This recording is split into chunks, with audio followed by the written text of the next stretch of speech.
Околу 150 новинари се пријавија годинава во Завод за вработување.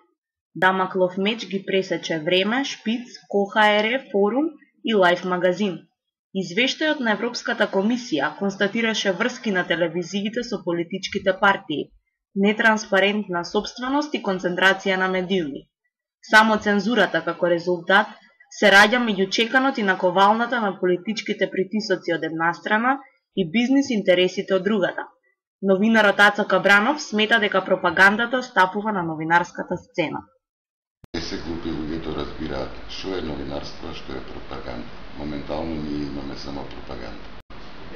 Ја очекував извештајот да биде уште поостар и поотворен. Морам да бидам искрен. Мене меѓународната заедница малку и ме нервира со тоа тенкање и со балансирање и очекував не поостар, но туку да биде пореален. А реалноста значи многу повеќе од тоа што го спомнаа дека во медиумите ги загрижува состојбата во медиумите. Веќе нема простор за загрижување. Веќе е катастрофа. Размислите на Кабранов ги дели и Весна Никодиновска, програмски раководител во Македонскиот институт за медиуми.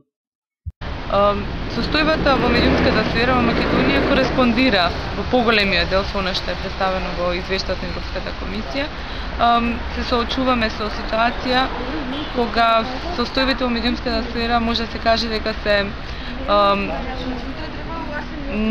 најлоши во изминативе, да речеме, 10 години. Експертите велат дека власта може многу да направи за подобрување на медиумската клима, но исто така сметаат дека регулаторните тела имаат свој товар кој треба да го понесат. Снежана Трпевска од Високата школа за новинарство го истакнува токму тој аспект. Треба да се остават регулаторните тела кои ја регулираат дејноста, да се остават самите независно да се ја регулираат дејноста.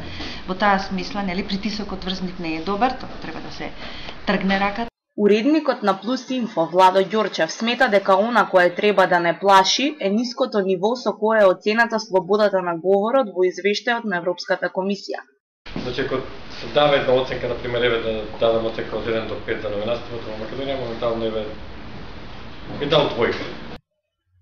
Институтот за социологија, воден од актуелното прашање за слободата на медиумите, преку истражување констатира дека публиката, а особено младите, се критички и препознаваат пропаганда. Маријана Марковиќ зборува за резултатите од истражувањето.